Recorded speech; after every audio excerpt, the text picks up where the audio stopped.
जय भीम। जय भारत, जय संविधान।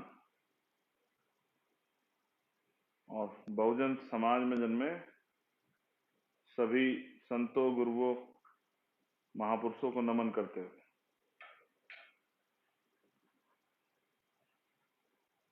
करुणा के सागर तथागत गौतम बुद्ध, संत शिरोमणि सतगुरु रविदास जी महाराज, भगवान वाल्मीकि महाराज, गुरु नानक देव, संत कबीर, गुरु घासीदास जी, नारायणा गुरु, संत गाडगे जी महाराज, प्यारे रामास्वामी नायकर, प्यारे लल्लई यादव, बिरसा मुंडा,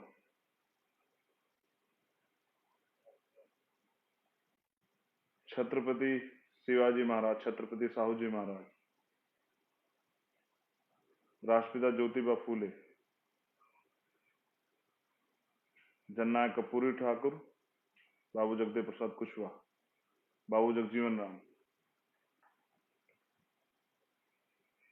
शहीद उधम सिंह, शहीद भगत सिंह, शहीद करतार सिंह सराभा, शहीद वीर अब्दुल हमीद, माँ रमाबाई, माँ फातिमा शेख, माँ झलकारी बाई, माँ अवंतिका बाई लोधी, महाराजा बिजली पास, उदा देव पास,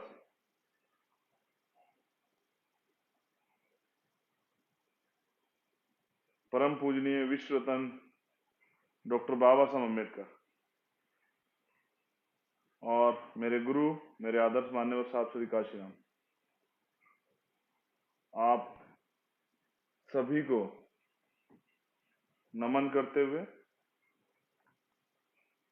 आज का जो इशू है जिसके लिए मैं आपके बीच हूं वो है नेमावर का जो जघन्य अपराध हुआ है। मैं उसकी सच्चाई जो कल वहां जाने के बाद मुझे पता लगी वो मैं आपसे शेयर करना चाहता हूं, क्योंकि बड़े मजाक का इशू, मुझे ये मजाक ही लग रही है। एक परिवार के 5 लोगों की हत्याएं होती हैं और लोगों को कोई खबर ही नहीं, लोगों को कोई फर्क ही नहीं पड़ रहा है, लोगों को कोई गुस्सा ही नहीं है, ना ही ये मेन स्ट्रीम मीडिया की सुर्खियां बनी है, ना ही इस पे टीवी पे कोई डिबेट हो रही है, ना ही महिला आयोग ने इसका संज्ञान लिया है, ना ही मानव अधिकार आयोग ने इसका संज्ञान लिया है, ना ही किसी हाई कोर्ट ने या सुप्रीम कोर्ट ने इसका सुमोटो लिया है, स्वतः संज्ञान लिया है, ना ही इस पे देश में कैंडल मार्च हो रहा है, ना ही इस पे कोई और आंदोलन हो रहा है, ना ही इस पे मेडल लौटाए जा रहे हैं, और ना ही इस पे किसी पॉलिटिशियन का, किसी दल का कोई विरोध, ना ही इस पे किसी एथलेटिक्स का, किसी खिलाड़ी का, किसी एक्टर का, किसी का कोई बयान नहीं। बिल्कुल, इसलिए मैं इसे मजाक समझ रहा हूं,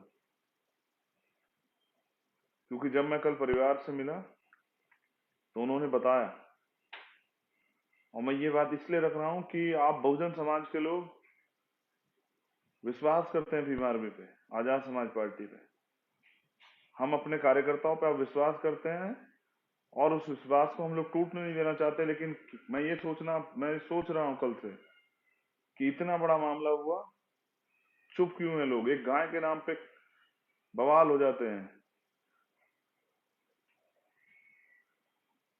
लेकिन इंसानों की हत्या हुई है, 5 लोगों की जान गई है, जिनमें 3 बच्चियां हैं और एक बच्चा है और एक माँ है। क्या दोष है उनका? क्या वो आदिवासी ये उनका दोष है? क्या वो वंचित वर्ग बहुजन समाज से आते ये उनका दोष है? या फिर उनका दोष है कि वो पैदा ही क्यों हुए थे? क्योंकि एक ना एक दिन तो ऐसे वैसे दरिंदों का शिकार उनको होना ही था। तो इस देश में बेटियां क्यों पैदा हुई? और बेटियां पैदा होना ही गुनाह है क्योंकि कल उनके शरीर को नोचने वाला कोई इंतजार कर रहा है? देखिए, मैं सीधे नेमावर पे बात करूंगा, और जरूरी भी है उस पर बात होनी, क्योंकि अगर बात नहीं होगी तो दुनिया में रहने वाले जो लोग मुझे सुनते हैं उनको कैसे पता लगेगा कि भारत में क्या हो रहा है। मैं ये नहीं कहता कि ये बिल्कुल नया है, हमें ज्यादा गुस्सा आना चाहिए, लेकिन मैं ये भी समझता हूं कि अगर हम अन्याय अत्याचार पे चुप रहे तो बाबा साहब अम्बेडकर कहते हैं कि बकरी किसकी दी जाती है? नहीं, बलि किसकी दी जाती है? बकरे की। शेर की कभी बलि नहीं दी जाती। तो अगर हम बकरे बन के ये देखते रहे, चुप रहे, तो कल हमारी बलियां दी जाएंगी, कल किसी और परिवार के साथ होगा, किसी और बहन को के साथ ये होगा। तो हमारा मीडिया तो यही है जिस पे हम बैठे हैं, और हमारे मालिक तो आप लोग हैं जिनको हम सुना रहे हैं, जिनको पता होना चाहिए कि निम्बार में क्या हुआ है। एक परिवार जो किराए पे रहता है, जिसमें जिसमें जिसका दोष ये है कि वो भारतीय संविधान में प्रदत्त अधिकारों से अपने आप को आगे बढ़ाने के लिए मेहनत मजदूरी कर रहा है, और कुछ लोगों को ये रास नहीं आता है। वो परिवार के सभी लोगों को ले जाते हैं, एक प्री प्लान से एक गड्ढा खोदा जाता है जो 12 फीट गहरा है, और उसमें उन सबको मारकर जो उनकी हत्या करके दबा दिया जाता है। जब मैं कल बच्चियों के पास गया, जो गुड़िया वहां पर है, जो भैया वहां पे है, तो उन्होंने बताया कि जो आरोपी है वो लगातार पुलिस के साथ घूम रहा था। फैसला आपको करना है कि क्या सच है और क्या झूठ है। वो पुलिस के साथ घूम रहा था, और पुलिस के पास जब पीड़ित परिवार जाता था तो वो कहता था कि ये है, तो ये घूम तो रहे साथ। उस बिटिया को कहता था कि आप वापस चले जाओ इंदौर काम पे, और भैया को कहता था कि तुम आप गोवा चले जाओ काम पे। और यहाँ वो जो परिवार के लोग कहीं गए हैं तो उनको ये ढूंढ देंगे अपने आप। ये जो जो बाद में जिसने ये सब घटनाक्रम को अंजाम दिया, वहां का पुलिस प्रशासन कहता है कि ये ढूंढ देंगे इसको, आप चले जाओ अपने काम पे। वो कहीं घूमने गए होंगे। एक परिवार 47-48 दिन गायब रहता है, किसी को कोई खबर नहीं होती, कोई चर्चा नहीं करता, कोई धरना नहीं होता, कोई आंदोलन नहीं होता।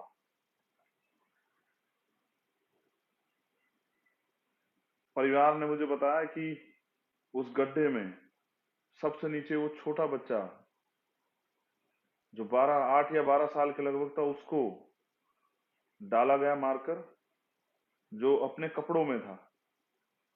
और उसके बाद उस माँ को,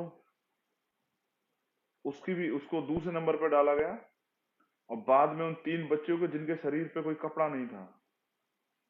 परिवार ने आशंका जताई है कि उनके साथ सामूहिक दुष्कर्म हुआ है, और फिर उनकी उनकी जो है ना हत्या की गई। ये भी नहीं पता कि वो कितने दिन तक उन्होंने ये अपराध, ये जुल्म जाति झेली है, किसी को नहीं पता है। और क्या आप समझते हैं, आप पढ़े लिखे लोग या सुनने वाले लोग, कि 7 दिन के बाद, 3 दिन के बाद जो है ये रेप की पुष्टि नहीं होती है, जख्म भर जाते हैं 1 हफ्ते में, और 48 दिन बाद जो है डेड बॉडी मिली, तो क्या न्याय होगा? 5 लोग गायब होते, लोकल प्रशासन को कोई फिक्र नहीं होती, ना सरकार को चिंता होती है। पीड़ित बच्ची जो है, उसका कहना यह कि हमें जो है बार बार थाने में बिठा लिया जाता था, रात को 11-11 बजे हमें वहां से भेजा जाता था, हम पे शक किया जा रहा था। शक इसलिए किया जा रहा था कि मामले को दबाने की तैयारी चल रही थी। वो तो धन्यवाद देता हूं वहां की लोकल मीडिया का, और उन यूट्यूब चैनल का, और उन साथियों का जो जिन्होंने इस आवाज को हम तक पहुंचा दिया, और जिन्होंने इस आवाज को वहां से उठाया। ये जो शक मैं आपके सामने जाहिर कर रहा हूं, बहुत बड़े बड़े लोगों की गर्दन फंसी हुई है, बड़े बड़े सफेद पोश, बड़े बड़े अधिकारी, उन आरोपियों को बचाने के लिए।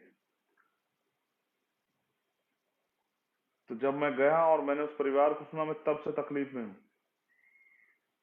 और वहां के फिर मैंने कार्यकर्ताओं से चर्चा की रात को 2 घंटे कि भाई इस न्याय की लड़ाई को मजबूत करना है, ताकि दोबारा किसी, देखिए जो घटना हो चुकी है वो आपसे नहीं हो सकती, लेकिन ये मैं भी समझता हूँ, लेकिन मैं समझता हूँ भविष्य में किसी के साथ ऐसा ना हो, तो हमें मजबूती से इस लड़ाई को लड़ना है। और मैं आपके सामने इस पर चर्चा इसलिए कर रहा हूँ क्योंकि कोई मीडिया चैनल इस पर डिबेट नहीं कर रहा है, कोई उनका स्टेटमेंट नहीं ले रहा है। तो मुझे उनकी आवाज बन के आपके सामने बात रखना पड़ रही है कि मैंने कल भी कहा कि वो तेजाब, वो यूरिया, वो नमक डाल के जब उन परिवारों को जला गया है, उस परिवार को, उन हमारी बहनों को, वो उनके ऊपर नहीं, वो यूरिया और तेजाब हमारी शरीर पे, क्योंकि वो हमारा परिवार था, वो हमारे ऊपर डाला गया है। हमें तकलीफ होनी चाहिए, हर उस व्यक्ति को तकलीफ होनी चाहिए जिसके घर में बहन है, बेटी है, माँ है, भाभी है, चाची, सबको तकलीफ होनी चाहिए। लेकिन देश में तकलीफ नहीं है, क्योंकि उनके लिए ये दलित, आदिवासी, पिछड़े, अल्पसंख्यक लोग, इनके साथ तो ये रोज होता है। ये तो पैदा इसलिए हो कि इनके साथ ये हो, तो इनके मरने पे क्यों रोना है? ये तो कीड़े मकोड़े, इनका कोई जीवन थोड़ा ही है। इनको तो भारतीय संविधान से थोड़े से अधिकार मिल गए, वरना ये कौन लोग हैं? इनको तो जीने का अधिकार नहीं है, अच्छा खाने पहनने का, सोने का अधिकार नहीं है, मकान बनाने का अधिकार नहीं। इनको, इनके मरने पे भी, इनके साथ हत्या, रेप होंगे, इनके पे भी क्यों हल्ला हो? इस पे तो सन्नाटा रहना चाहिए। ये तो कुछ लोगों का जन्म से अधिकार है कि ये इनके साथ ये किया जाए। लेकिन मैं ये समझता हूँ कि अन्याय करने वाले से ज्यादा अन्याय सहने वाला दोषी होता है।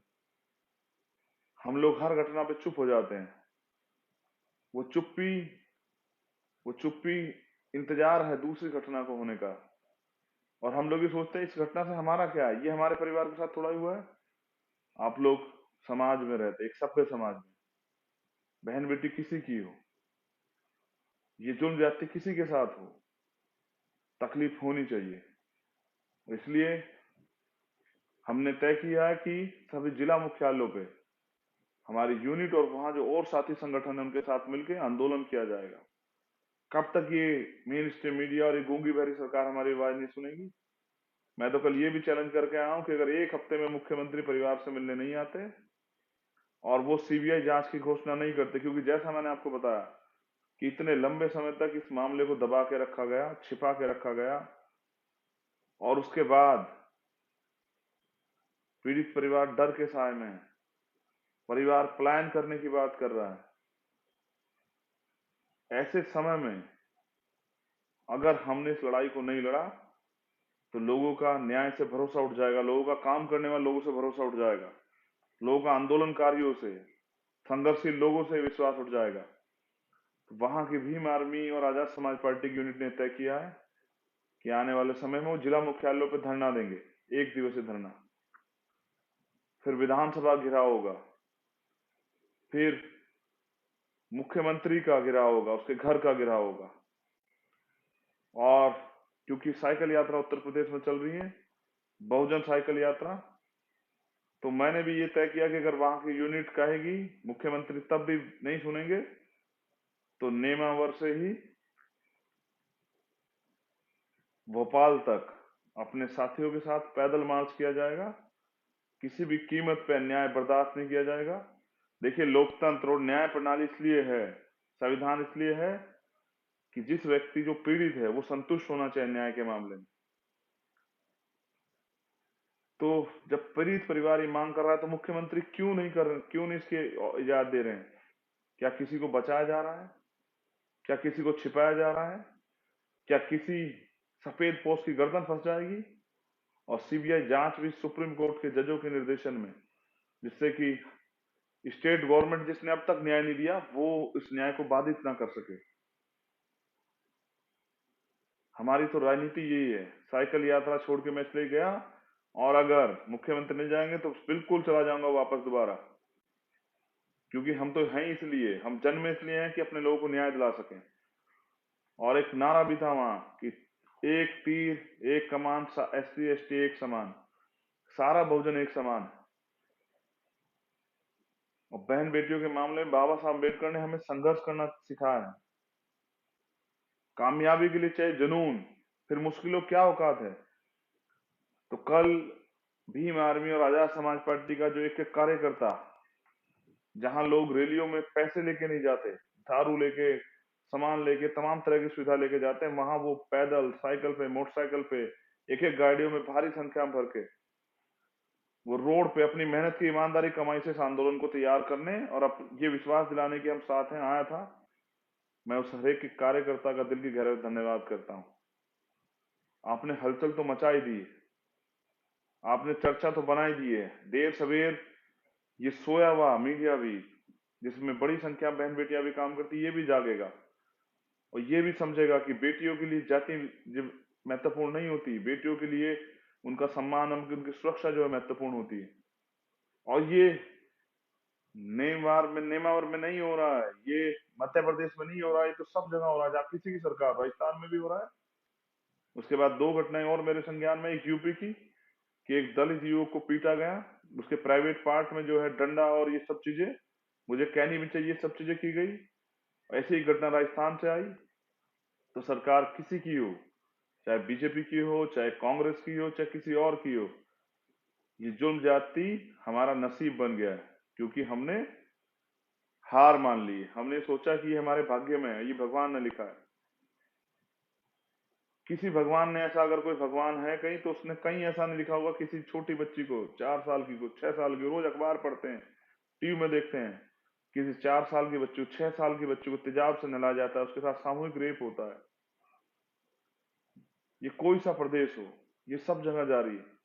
और सत्ता के भूखे लोग सिर्फ सत्ता चाहिए, नारा देने वाले लोग, बहन बेटी सुरक्षा की बात करने वाले लोग। उत्तर प्रदेश में तो अभी चीरहरण चल रहा है, प्रमुखी चुनाव में चीरहरण हुआ उत्तर प्रदेश में, भारतीय जनता पार्टी के लोगों ने कराया बहन बेटियों के साथ। और ये नारा देते हैं मिशन शक्ति का, एंटी रोम स्क्वाड का, बेटी बचाओ बेटी पढ़ाओ का। मैं तो कहता हूं भारतीय जनता पार्टी गुंडों से बेटियों को बचाओ, इन सत्ता के भूखे लोगों से बेटियों को बचाओ। तो वहां भी सरकार है, और वहां के बहुत इशू थे। वहां का इशू जो है एक ओबीसी समाज के लिए भी था, जिसमें बीजेपी 27% आरक्षण देने के लिए जो है विरोध में खड़ी है। लेकिन आज उससे भी बड़ा जो महत्वपूर्ण मुद्दा है वो है बहन बेटियों की रक्षा, वो भी पूरे देश में। मैं भीम आर्मी के क्रांतिकारी नौजवानों से तो उम्मीद करता हूँ कि वो बहन बेटियों की सम्मान सुरक्षा के लिए लड़ें, उनको न्याय दिलाएं। लेकिन मैं ये भी समझता हूँ, ये दो बातें आप सब लोगों के लिए, बहुजन समाज के लोगों के लिए स्पेशली, देश में रहने वाले किसी भी जाति धर्म की बहनों के लिए, कि किसी पे शोषण करने का अधिकार किसी को नहीं है। किसी बहन का रेप करने का, उसकी हत्या करने का, उसके ऊपर तेजाब डालने का अधिकार किसी को नहीं है। भारतीय संविधान सबको बराबरी के अधिकार देता है, लेकिन ये तो हो रहा है और हम लोग चुप। लेकिन मैं ये भी समझता हूँ, मान्यवर काशीराम साहब कहते थे कि जो शासक समाज होता है, जो ताकतवर समाज होता है, उसकी बहन बेटियों पे कभी अत्याचार नहीं होते। समझिए कि अगर आपका मुख्यमंत्री होता मध्य प्रदेश में आदिवासी समाज का, जिसकी मैं कल घोषणा भी करके आया हूँ, मान्यवर काशीराम साहब भी चाहते थे कि मध्य प्रदेश में ये वंचित वर्ग का, आदिवासी समाज का मुख्यमंत्री बने, हम वो बनाएंगे भी। लेकिन मैं पूछना चाहता हूं अपने आदिवासी भाइयों से, अपने दलित बहुजन भाइयों से, कि अगर आपका मुख्यमंत्री होता तो क्या आपकी बेटी के साथ ही होता? मैंने मामा से भी पूछा, मुख्यमंत्री मामा से, जो बहुत बड़े बड़े दावे करते हैं कि अगर ये आपकी भांजी होती, ये आपके भांजे होते तो आप चुप रहते? आप शादी ब्याह में घूमने वाले मुख्यमंत्री को क्या उस परिवार से मिलने का समय नहीं लगा? वो बाबा साहब की धरती है मध्य प्रदेश। अगर उस पे भी ये हो रहा है, बाबा साहब ने तो इस्तीफा दे दिया महिलाओं के अधिकारों के लिए। लेकिन मैं आपसे जो कहना चाह रहा हूँ, पॉलिटिक्स द मास्टर की, ऐ मेरे सोए हुए समाज के लोगों, आज लड़ाई हथियार से नहीं लड़ी जाती, तलवारों से, बंदूकों से नहीं लड़ी जाती। ये लोकतांत्रिक देश है, संविधान है। जिसके पास वोट होती है उसके पास राज होता है। बहुसंख्यक लोग हो, आपका राज होना चाहिए था, जो बहन बेटियां सुरक्षित रहती, लेकिन राज उनका है और आपकी बहन बेटियों के साथ ये हो रहा है। हमारी बहन बेटियों के साथ ये रोज हो रहा है पूरे देश में। हम लोग कब समझेंगे? हम लोग किसके भरोसे उनकी सुरक्षा छोड़ के बैठे हुए हैं? पुलिस प्रशासन तो वो करता है जो सरकार कहती है। हमने हाथरस में देखा कि हमारी बहन को अपमानित करने का प्रयास किया गया, उसको इसके चरित्र पे जो है उंगली उठाई गई। और पहले न्याय नहीं दे रहे थे, पंचायतें हो रही थी, जब सीबीआई जांच हुई तो उन आरोपियों को अभी वो जेल में है। तो मैं ऐसा ही न्याय जो है मध्य प्रदेश में भी चाहता हूं और अपने कार्यकर्ता पदाधिकारियों से, अपने जो साथी लोग वहां रहते हैं उनसे कहना चाहता हूं कि आज लड़िए, कल की चिंता मत कीजिए, आज जो हो रहा है उसको रोकिए, जिससे कि कल का जीवन सुधर सके, भविष्य सुधर सके। इसलिए आज संघर्ष को आयाम दीजिए। सब चुप बैठ जाएं, आप चुप मत बैठना। तैयारी करके, मीटिंग करके, हमारे कार्यकर्ता पदाधिकारी, हमारे जिले की यूनिट, हमारे विधानसभा की यूनिट, हमारा एक एक कार्यकर्ता संकल्प ले कि जब तक उस परिवार को न्याय नहीं मिलेगा तब तक हम लोग चैन से नहीं बैठेंगे। और ये आंदोलन तो अब दिल्ली भी आएगा। दिल्ली में मध्य प्रदेश भवन का घेराव होगा। और मैंने ये भी कहा कल कि हम 2 अप्रैल भी दोहरा देंगे बलिदान के लिए। जब हम अपने SC/ST एक्ट के लिए सड़कों पे आके बलिदान दे सकते हैं तो बहनों के सम्मान में तो अपनी जान भी दे देंगे। हमने यही सीखा अपने गुरुओं महापुरुषों से। हम तो गुरु गोविंद सिंह जी को मानने वाले लोग, हम सरदार भगत सिंह को मानने वाले लोग, हम सतगुरु रविदास जी को मानने वाले लोग हैं, बाबा साहब अम्बेडकर को मानने वाले लोग। हम तो महिलाओं के, अपनी बहन बेटियों के सम्मान के लिए अपने जान को, प्राणों को जो है किसी भी समय बलिदान करने के लिए तैयार हैं। लेकिन अगर इस तरह से नोची जाएंगी बहन बेटियां तो आपकी जवानी का क्या फायदा है। वो बाबा साहब अम्बेडकर कहते हैं ना, जिस कौम का नौजवान जीते जी समाज की लड़ाई लड़ता, वो जीते जी भी मरे हुए के समान होता है। और जिस कौम का युवा जीते जी अपने समाज की लड़ाई लड़ता है, वो मरकर भी अमर हो जाता है। हम क्यों तैयार नहीं है इस लड़ाई को लड़ने के लिए? क्या हम भी धोखेबाज हो गए हैं? या हम भी सिर्फ लालच, सत्ता और तमाम चीजों के लिए अपने लोगों को बेवकूफ बना रहे हैं? नहीं, ये हमारा काम नहीं है। हम तो सिद्धांतिक लोग हैं।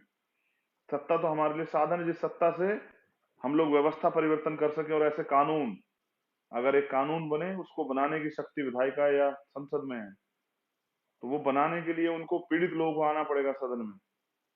मैं फिर कह रहा हूँ, काशीराम साहब कहते थे कि जिनका राज होता है उनकी बहन बेटियों पे अन्याय अत्याचार नहीं होता, उनके बुजुर्गों की पगड़ी नहीं उछाली जाती, उनकी बहन बेटियों को तेजाब डाल के, यूरिया डाल के, नमक डाल के नहीं जलाया जाता, उनकी बेटियों को उत्तर प्रदेश हाथरस में कचरे की तरह नहीं जलाया जाता, उनकी बेटियों को थाना गाजी की तरह जो है, चूरू की तरह, वहां उनके सामूहिक हत्या, रेप नहीं होते हैं, उनके नाखून नहीं खींचे जाते हैं। मैं कहाँ का जिक्र करूं और कहाँ का ना करूं? पूरे देश में किसी, कोई स्टेट हो, किसी की सरकार हो, हमारे हिस्से में सिर्फ अन्याय, अत्याचार, अपमान लिखा है। और ये बदला जा सकता है अगर हम लोग प्रयास करें, अगर हम लोग संकल्प लें कि हम इस गुलामी, इस बेबसी, कमजोरी की, इस अपमान की जिंदगी को नहीं जिएंगे। और जिएंगे तो स्वाभिमान सम्मान के साथ जिएंगे, अपना राज स्थापित करेंगे। मैं मध्य प्रदेश के साथियों के धन्यवाद के साथ ये कहना चाहता हूं कि जो कल जोश आपने दिखाया था, जो काबिल तारीफ था, वो टूटना नहीं चाहिए। और अगर आपकी आवाज से ये मुख्यमंत्री ना हिले, इसकी कुर्सी ना हिले, तो फिर पैदल मार्च करेंगे उस घर से संकल्प लेके, चाहे हमारी जान क्यों ना चली जाए। पैदल मार्च करेंगे, मुख्यमंत्री आवास का घेराव करेंगे, विधानसभा घेराव करेंगे, वहीं बैठ जाएंगे, सड़कों पर रहेंगे, मर जाएंगे। लेकिन किसी परिवार के साथ ऐसा ना हो, और जिस परिवार के साथ उसको न्याय मिले, उस संकल्प के साथ हम लोग मैदान में उतरेंगे। मैं फिर आपसे अनुरोध करता हूं, ये सारे अधिकार, लड़ने का अधिकार, बोलने का अधिकार, सम्मान जीने का अधिकार संविधान से मिला है। ये RSS, भारतीय जनता पार्टी के लोग उसको खत्म करना चाहते हैं अपनी संविधान की सुरक्षा के लिए। बाबा साहब अम्बेडकर की दोबारा हत्या ना हो, क्योंकि बाबा साहब अम्बेडकर ने कहा कि मुझे मेरे जाने के बाद मरा हुआ मत समझना, जब तक संविधान जिंदा, मैं आपके बीच जिंदा हूं। उस संविधान की सुरक्षा के लिए हमारे लोगों को मेहनत करनी चाहिए, क्योंकि सत्ता संघर्ष से प्राप्त होती है। और सत्ता वो साधन है, जैसे बाबा साहब अम्बेडकर का, पॉलिटिक्स द मास्टर की, सारी समस्याओं की चाबी है सत्ता। तो सत्ता अपने हाथ में लीजिए और परिवर्तन कर दीजिए उन समस्याओं से जिनसे आप अपमानित हैं, जिनसे आप शोषित हैं, पीड़ित हैं। अगर आप आज भी नहीं जागते तो आने वाला कल क्या होगा, आप सोचिए। आज संविधान है, राइट्स है, तब ये हाल है। कल संविधान नहीं रहेगा तो क्या होगा? तो स्वार्थ को छोड़िए, लड़ने के लिए मैदान में आइए। वो कहते हैं जिस कौम में कुर्बानी देने का जज्बा नहीं होता, वो कभी अधिकारों को प्राप्त नहीं करती। और ना भविष्य उसमें भूतकाल में ऐसा हुआ है और ना भविष्य में ऐसा होगा। हर चीज की कीमत चुकानी पड़ती है। अगर आप चाहते हैं ये अपमान ना हो, इसकी कीमत चुकानी पड़ेगी, आपको लड़ना पड़ेगा। हम सब लोग तैयार हैं, आप कमर कसिए। मैं उस परिवार को वचन देके आया हूं, वहां से प्रतिज्ञा लेके आया हूं, संकल्प लेके आया हूं कि जब तक उस परिवार को न्याय नहीं मिलेगा, और वो परिवार अगर खड़ा रहा, वो ना परिवार टूटा, उन्होंने मुझसे वादा किया कि वो टूटेंगे नहीं, तो मैंने तो 10 लोग जो हैं 24 घंटे सुरक्षा में भीम आर्मी के वहां लगाए हैं। मैं वहां की जिला कमेटी का, वहां की अपनी तमाम लीडरशिप का धन्यवाद करता हूँ। 10 कार्यकर्ता परमानेंट उस परिवार की सुरक्षा में, यही तो भीम आर्मी है। और इसीलिए तो भीम आर्मी है, हम लोग इसीलिए तो हैं कि अपनी सामाजिक जड़ें मजबूत कर सकें, अपनी गहन तक जड़ें मजबूत कर सकें, अपने समाज को सुरक्षा दे सकें, सरकार के बिना भी सरकार जैसा वातावरण माहौल दे सकें। मैं दोबारा धन्यवाद करने के साथ ये कहना चाहता हूँ, लड़ाई अभी अधूरी है, अभी तो लिंगड़ाई है, आगे और लड़ाई। और इस बात को भी याद करो कि जो सरकार निकम्मी है, जिस सरकार में ये हो रहा है, उस सरकार को बदलना है। अपने आंदोलन को मजबूती से धार दीजिए। और जो कार्यकर्ता मुझे सुन रहा है या सुनेगा, मेरे साथियों, चैन से नहीं बैठना है, क्योंकि जिस समाज की बहन बेटियों पे अत्याचार अन्याय होते हैं, वो सोते नहीं है। और अगर वो सो रहे हैं तो यानी कि वो इस दर्द को महसूस नहीं कर रहे हैं, अपना दर्द नहीं मान रहे हैं। इस तकलीफ को अपनी तकलीफ बनाइए और वो दर्द यहाँ तैयार कीजिए। अपनी जबान पे शहद रखिए, अपने दिमाग में जो है ठंडक रखिए, अपने दिल में गुस्सा तैयार कीजिए, और उस गुस्से से संघर्ष की भावना को तैयार कीजिए और बल तैयार कीजिए। मध्य प्रदेश में के कोने कोने से आवाज आनी चाहिए, और ये भी आवाज आनी चाहिए कि भविष्य में किसी परिवार के ऐसा हो, इसकी शक्ति भी दिखनी चाहिए। बहन बेटियों को भी तैयार कीजिए कि वो अपनी सुरक्षा स्वयं कर सकें, उनको भी बराबरी का दर्जा दीजिए, उनको भी आगे निकालिए, उनको भी जो है अपने आत्म सुरक्षा की जो है ट्रेनिंग दिलाइए। उनको कमजोर मत बनने दीजिए, उनकी ताकत बनिए, उनको आगे खड़े कीजिए, उनके पीछे खड़े होइए सपोर्ट में। ये जाति का दंश, ये अन्य अत्याचार अपमान का दंश बहुत गहरा है, और ये सदियों से है। इसको खत्म करने के लिए सोचिए, अगर आप यही खत्म करना चाहते हैं तो भी तो आपको कानून बनाने के लिए सदन में आना पड़ेगा। अगर आप संसद में बहुमत में नहीं होंगे तो कैसे आप खत्म कर पाएंगे इसे, और कैसे आप वो कानून बनाएंगे जिससे बहन बेटियां सुरक्षित रहें, उनका जीवन सुरक्षित रहे, उनका स्वाभिमान सम्मान बचा रहे। और वो आधी रात में, जैसे पेरियार साहब कहते थे कि वो आधी रात में कुछ मील अगर पैदल घूम लेती है अकेली कोई बहन बेटी, तब मैं इस समाज को मानूंगा कि सभ्य समाज हो गया है, तब मैं मानूंगा समाज का, इस देश का विकास हुआ है। और बाबा साहब अम्बेडकर ने भी कहा, किसी भी समाज का पैमाना, उसकी उन्नति का पैमाना उस समाज में रहने वाली, उस देश में, उस प्रदेश में रहने वाली महिलाओं से मैं मापता हूँ। बहन बेटी की सुरक्षा पे खड़े रहिए। मध्य प्रदेश जिंदाबाद, लेकिन जय भीम, फुल जोहार, लेकिन इससे काम नहीं चलेगा। इस मुख्यमंत्री को आपकी ताकत का एहसास होना चाहिए। हर जालिम को, ये सोच रखने वाले हर वैसी दरिंदे को इस सोच का एहसास होना चाहिए कि अगर ऐसा सोचा भी तो उसका परिणाम क्या होगा। ये लड़ाई आपको अपने सहारे पे लड़नी पड़ेगी। जब आप शुरू कर देंगे तो बहुत सारे लोग लड़ने के लिए आ जाएंगे। तो ये देख रहे हैं ना, ये बाबा साहब अम्बेडकर, शिक्षित बनिए, संगठित रहिए, संघर्ष कीजिए। मैं फिर आपसे कह रहा हूं कि ये लड़ाई आपको अपने भरोसे लड़नी पड़ेगी, अपने दम पे।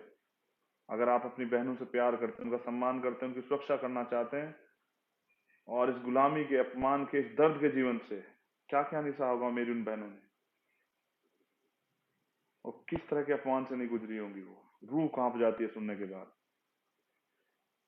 अगर इस दर्द को अपना दर्द मानते हैं तो सोइएगा मत, तैयारी कीजिए और बताइए कि हम जिंदा कौम हैं। हम सरकार बदलने का नहीं, हम सवेरा होने का इंतजार नहीं करेंगे। हम इस मध्य प्रदेश को इतनी जोर से जो है आवाज लगाएंगे कि सदन में, सरकारों में बैठे हुए नेताओं की, मुख्यमंत्री कुर्सियां कांप जाएगी, अधिकारियों की जो है उनकी कुर्सियां हिल जाएंगी। हम बहुसंख्यक आबादी हैं, फिर भी ये क्यों सह रहे हैं? क्योंकि सत्ता में नहीं है। सत्ता भी हमारी आएगी, राज भी हमारी आएगा, हमारा व्यक्ति का मुख्यमंत्री बनेगा। लेकिन अभी तो अपनी बहन बेटियों की, क्योंकि अभी आप सत्ता में नहीं है, तो अपनी बहन बेटियों की सुरक्षा कीजिए। मैं धन्यवाद करता हूं कल के आंदोलन को मजबूत करने के लिए, लेकिन इस अधूरी लड़ाई से फायदा नहीं होगा, इसको पूरा लड़ना है, जीतना है, बहनों का अपने प्रति विश्वास मजबूत करना है, इसलिए न्याय दिलाना है, उसके लिए संघर्ष करना है, उसके लिए लाठी गोली मुकदमा जेल कुछ भी हो जाए, जान क्यों चाहे पीछे नहीं हटना है, क्योंकि हमने तो यही सीखा है कि हमारी बहनों का सम्मान ही हमारा सम्मान। जय भीम, जय भारत। आप सभी का धन्यवाद। और नजर बना के रखिए, ये फायदा हुआ है भीम आर्मी के संगठन बनने सब जगह कि इन घटनाओं की जानकारी हमें लग जाती है, और जब पहले तो ये घटना तब जाती जब इनकी जानकारी लग जाती है सोशल मीडिया के जरिए, संगठन के जरिए हम तक खबर पहुंच जाती, तो हम भी चले जाते हैं कार्यकर्ता के रूप में इस आंदोलन को आगे बढ़ाने के लिए। मैं फिर से धन्यवाद देता हूं सभी कार्यकर्ताओं का, लेकिन मैं इसलिए धन्यवाद दे रहा कि आप घर बैठ जाए, इसलिए धन्यवाद दे रहा हूं कि आप इस लड़ाई को और मजबूती से लड़ें। जय भीम, हुल जोहार, हमारी एकता जिंदाबाद। बहन बेटियों के सम्मान में भीम आर्मी आजाद समाज पार्टी मैदान। जय भीम, जय भारत।